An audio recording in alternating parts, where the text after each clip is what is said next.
Well, shit. That could have gone a little better. Give me my drink. That could have gone better.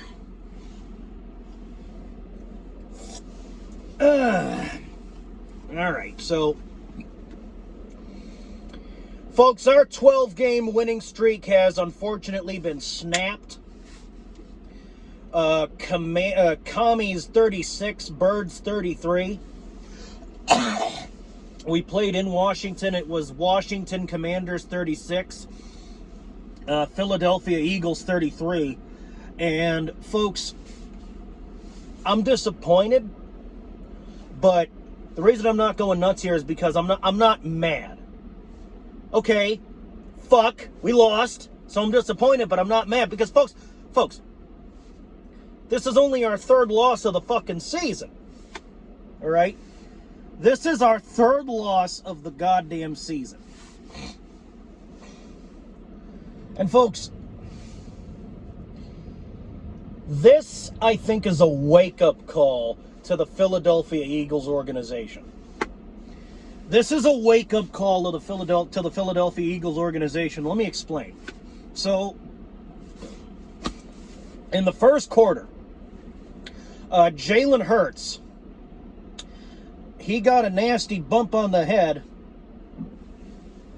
and this man jogged to the locker room. He was escorted to the locker room because the NFL says that if you get a bump on the coconut, if you whack your melon, you got to go and you got to do a concussion protocol because better safe than sorry, you know, right?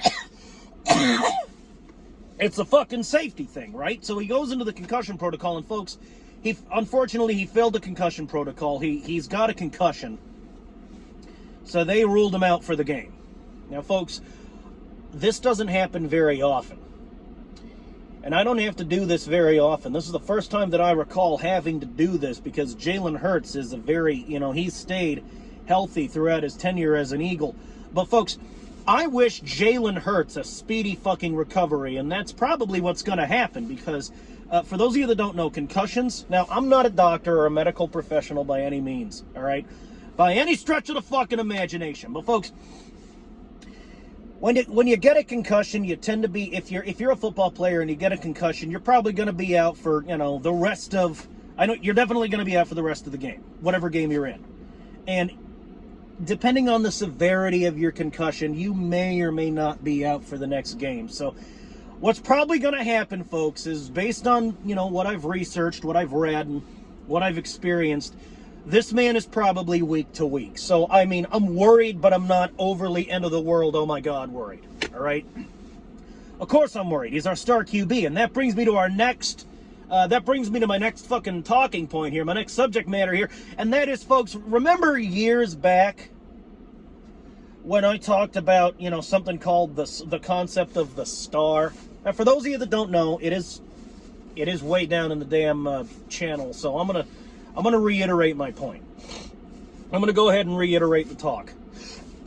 Folks, Jalen Hurts is really good. He's the star QB of the organization, and when a football team, any team, has a star QB, they tend to build their entire offensive scheme around this man, around him. Folks, that's happened to us. We have, unfortunately, fallen into that trap. Jalen Hurts is the star, and our whole offensive fucking scheme and playbook is pretty much built around Jalen Hurts. And we fell into that trap. Jalen Hurts was out for the rest of the game in the first quarter, and we lost today to the Washington Commanders, which I don't think should have happened. That shouldn't have happened. But folks, it did happen. It's just a fact. The wake-up call is, you can't just build a whole... have your offensive scheme for the star when he plays, when he's healthy, when he's good, and when he plays. Definitely have that as your plan A. But, folks, you gotta have, like I said a couple years back, you need a plan B, all right? You gotta have a plan B, because what if your star, I don't know, he's He could get sick. Maybe he's got the fucking influenza and he doesn't want to have to play a flu game, all right? Maybe like Jalen Hurts, he gets hurt in the middle of the game. You got to change that shit up quick. You got to have a plan B for the second string quarterback, which in this case, his name is Kenny Pickett. Kenny Pickett. We got to see him play today, and I got to say, folks, although we lost the game, based on what I've seen of Kenny Pickett in this game, he's a decent QB. I think we have a decent second string quarterback. Now, I don't know if that's going to be enough to win the Super Bowl if the need arises, because, folks, I don't have enough data to form an opinion, really, because this is really the only time I've seen him play, because up until now, Jalen Hurts has been one healthy Iron Man son of a bitch, right? Unless, of course, it's garbage time, unless, of course, it's like, I don't know, something ludicrous, like one game it was like we were up by a whole bunch, and it was garbage time, so we decide, okay, Jalen, go ahead and sit down on the bench. We're gonna give you a rep. We're not gonna bench. We didn't bench Jalen in that game, folks. We rested him. We rested Jalen in that game because, folks, it was garbage time. We were up by a whole bunch, and so we said, all right, Jalen, why don't you go ahead and sit? Why don't you go ahead and sit the rest of this game out, and we'll let the second string quarterback stretch his fucking legs. All right, and it's nothing you did, Jalen. Obviously, I mean, because look at that scoreboard. You're performing very well, and it shows, Jalen. Look at that scoreboard. But it's garbage time, and you need to rest up for the next game. So we're gonna go ahead and give you go ahead and take the rest of the game off, and we're gonna play Pickett. All right, and that actually happened during a previous game in this season. And folks, from what I've seen of Kenny Pickett, he's a decent quarterback. He's not horrible. Oh, sure, he threw that interception really early in his fucking run. Sure, and everybody panicked. It's like, oh, Kenny pick six, Kenny Pickett, Kenny pick off. But folks, that was the only interception that man threw. I said, okay, what do I always say? One interception.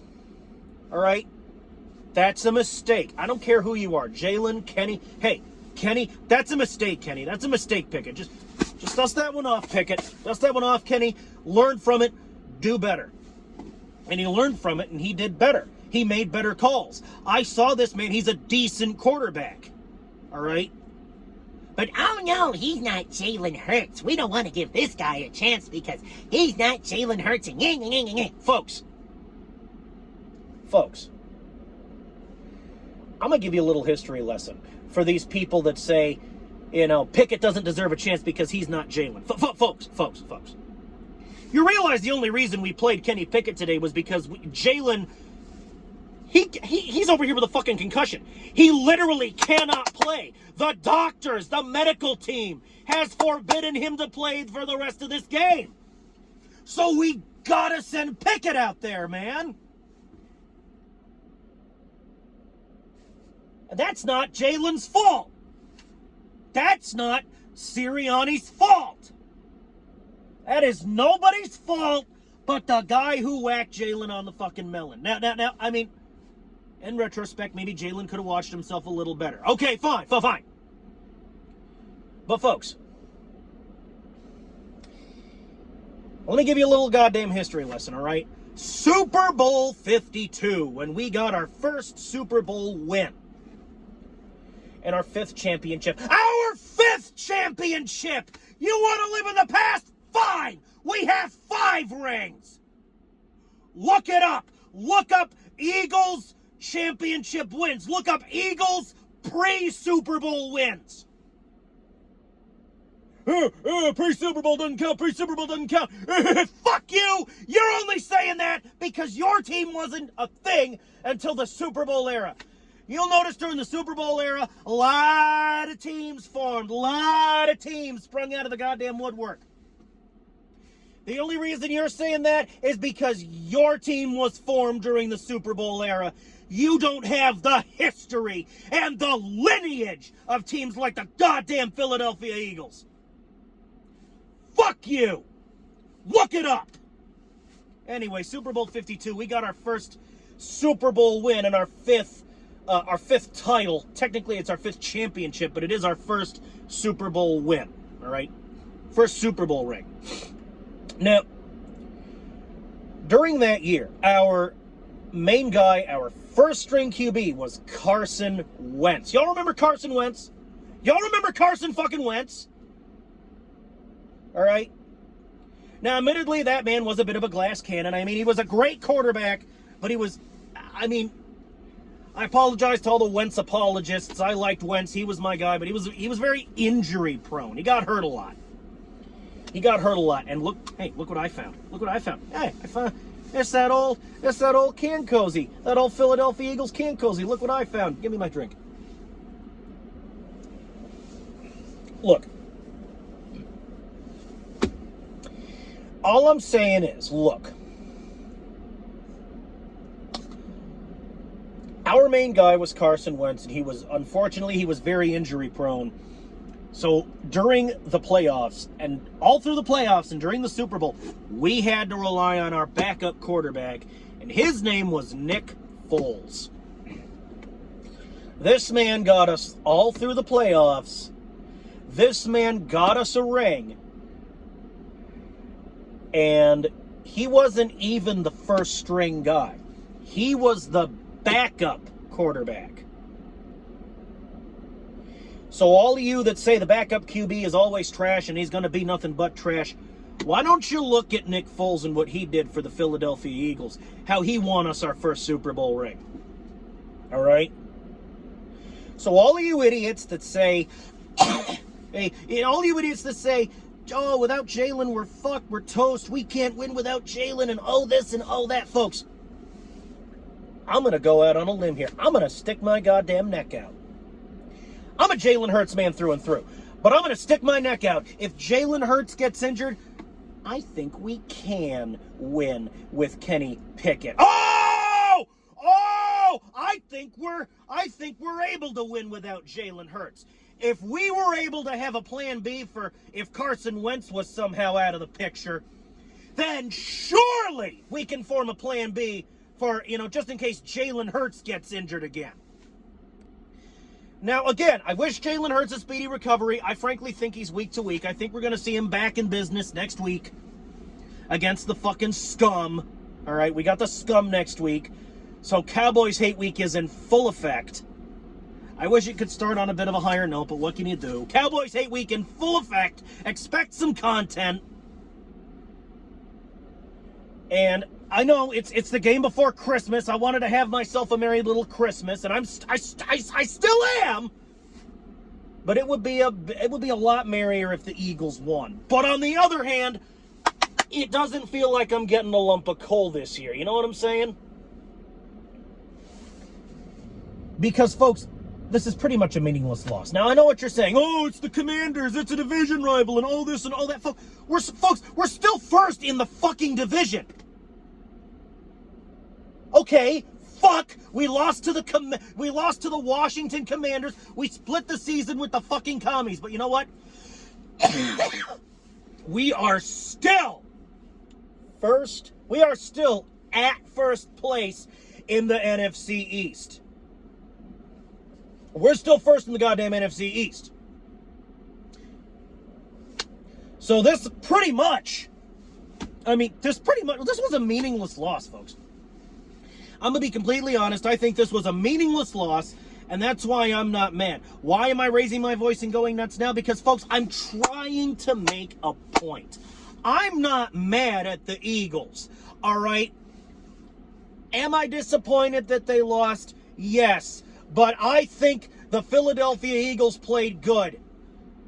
This was two good teams going up against each other. There can be only one winner. The only bad part is it wasn't the Eagles this week. But we fought bravely. By God, we fought valiantly and we fought hard. Despite the fact that we didn't have Jalen Hurts for 3/4 of the fucking game. Folks. I'm going to go back to the wake-up call thing because maybe you didn't hear. This, I believe, was a wake-up call for the Philadelphia Eagles organization.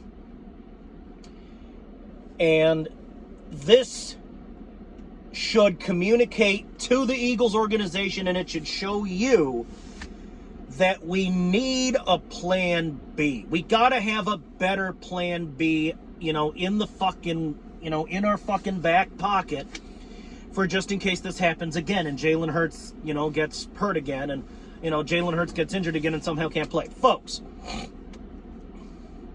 that's all I'm saying. Folks, that's all I'm saying. When we have Jalen Hurts, great. Implement plan A and implement it now. But when we don't have Jalen Hurts, we got to conjure up a bit of a better plan B.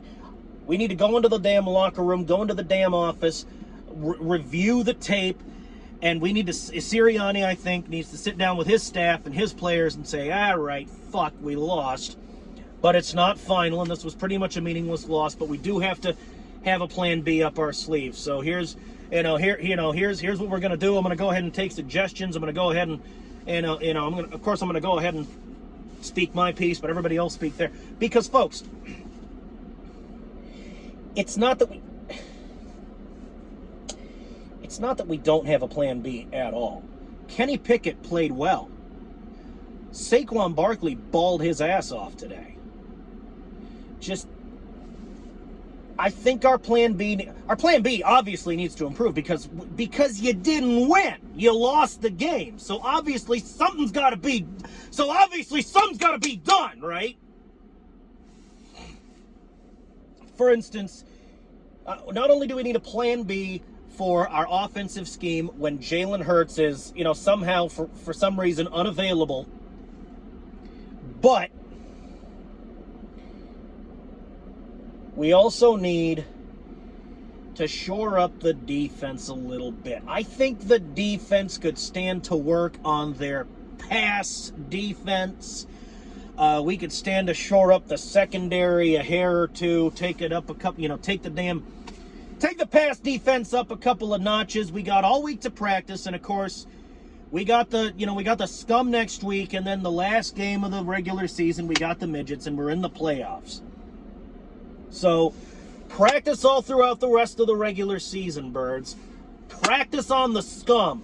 Practice on the midgets, because, we're doing, the playoffs, shit's gonna get real. We're gonna be doing some real shit. We gotta do some gangsta shit. We gotta go full, we gotta go full gangsta mode. We gotta go full beast mode. Because with teams like, I'm not afraid of the other teams who are in the playoffs, all right, by any means. I'm not afraid of the damn Lions. I'm not afraid of the Vikings. And I'm definitely not afraid of the goddamn Kansas City Swifties, all right? I'm not afraid of a bunch of fucking Swifties who the only reason they like the Chiefs is because Taylor Swift is dating Travis Kelce, and when they break up, watch them walk away from the Kansas City Chiefs organization and watch the refs stop helping the Chiefs, all right? I genuinely believe that Taylor Swift is paying off the refs to help the Chiefs, or something, some damn conspiracy is afoot. Because, folks, the Patriots had Deflategate. The Patriots had their little cheating scandal. I'm calling it now, and folks, introducing Taylorgate. This is Taylorgate, what's happening, folks. This is Taylorgate, and I don't like it. I don't appreciate it. And somebody needs to stop it, and stop it now. Somebody please beat the fucking Chiefs and knock them out of the goddamn playoffs. Please, man, please. And if you can't knock them out of the playoffs, at least beat them in the Super Bowl. Because my ideal Super Bowl matchup this year is the Philadelphia Eagles versus anybody but the Chiefs. I wouldn't mind seeing the Ravens in the Super Bowl. All right, for instance, Eagles versus Ravens. Grudge match, right? Because we beat the Ravens earlier in the season. But folks, I'm calling it. This is Taylorgate, and this needs to fucking stop. But back on track, Plague. Back on track. Stop talking about fucking Taylorgate. You can talk about that in a separate video. Folks, the topic I'm dancing around is we need a plan B, a better plan B, and we need a better plan B. We need to shore up the secondary and the pass defense. Our run defense is pretty solid, but maybe we need to shore that up a peg or two as well. But basically, shore up the defense, get a plan B together for when Jalen somehow is unavailable for the game. And folks, those are my only real complaints. I'm not mad. I'm not angry. Yeah, I'm disappointed that we lost, but I'm not mad. And before you say, "Oh, you're just reassuring yourself. You're mad. You're hopping mad. Look at the way you're talking," folks. Again, this was a meaningless loss because we're still first place in the NFC East. And for those of you that are saying, but my number one seed, fuck the number one seed. Do you think I give a goddamn about the number one seed? I mean, folks, we were the underdogs going into fucking Super Bowl 52. We can still win while being the underdogs, and we proved that in Super Bowl 52. There's a goddamn precedent. So I don't care about your fucking number one seed, all right? So all you idiots talking about number one seed this, number one seed that, go stop bothering me and go spill your seed, all right? Anyone who's talking about we're not the number one seed and we can't win because we're not the number one seed, go spill your seed. Anyone saying, but my number one seed, go spill your seed because I don't care and I'm not listening. Go fuck yourself, all right? Go fuck yourself. I'm out of here. I'll see you in the next goddamn one for Cowboys Hate Week. You fucking number one seed idiots and you fucking naysayers and bandwagoners and anti-Kenny Pickett people that, you know, have pissed me off to the point where I got to kill this video or something's going to fucking, you know, I'm going to say something that's, you know, just never mind. Just get me the fuck out of here.